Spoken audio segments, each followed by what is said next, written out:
Ассаламу алейкум, мен каналыма қош келдіңіздер. Үйде алмаларыңыз көп болса, менімен бірге печенье жасап жіберіңіздер. Ашыған сүтке немесе айранға ас содасын қосып жақсылап араластырып, бір шетке қойып қоямыз. Ұнға жұмсақ сары майымызды қосып, үгітеміз. Осылай біріктіреміз. Одан кейін тұз және қант қосамыз да жақсылап тұрып араластырамыз. Содан соң жаңағы ашыған сүтімізді қосып, қамырымызды жақсылап тұрып илейміз.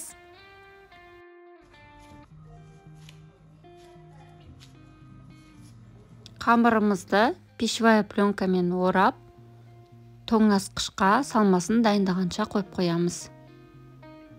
Алмаларымыздың сыртын аршып, тазалап аламыз.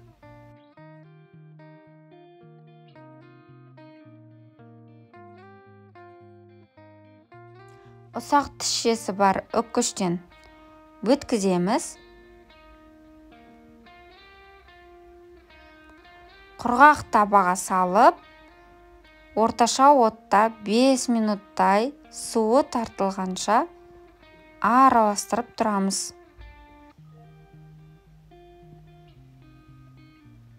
Бал қосамыз. Тағы да 1-2 минут араластырып тұрамыз. Содан соң оттан алып, тәрелкеге салып, толықтай суытамыз. Салқын күйі қолданамыз. Салқындағаннан кейін тоңазытқыштағы қамырымызды алып 2-ге бөліп, ұнның көмегімен қалыңдығы 2-3 мм етіп жаямыз. Осындай 4 бұрышты қылып жайып алыңыздар.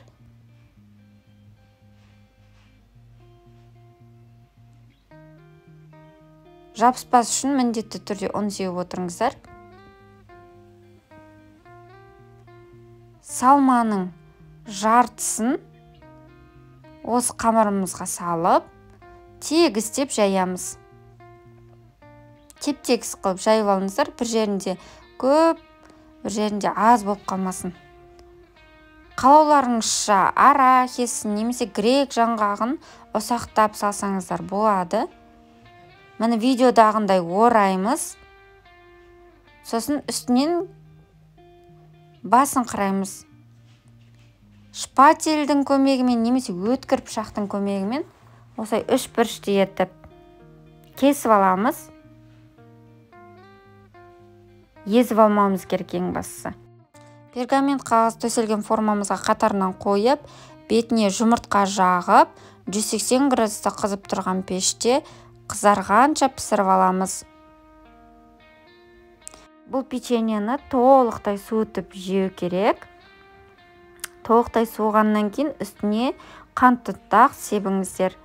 Өте дәмді, біздің балаларымызға қатты ұнады. Сіздер де жасап көріңіздер. Ас болсын.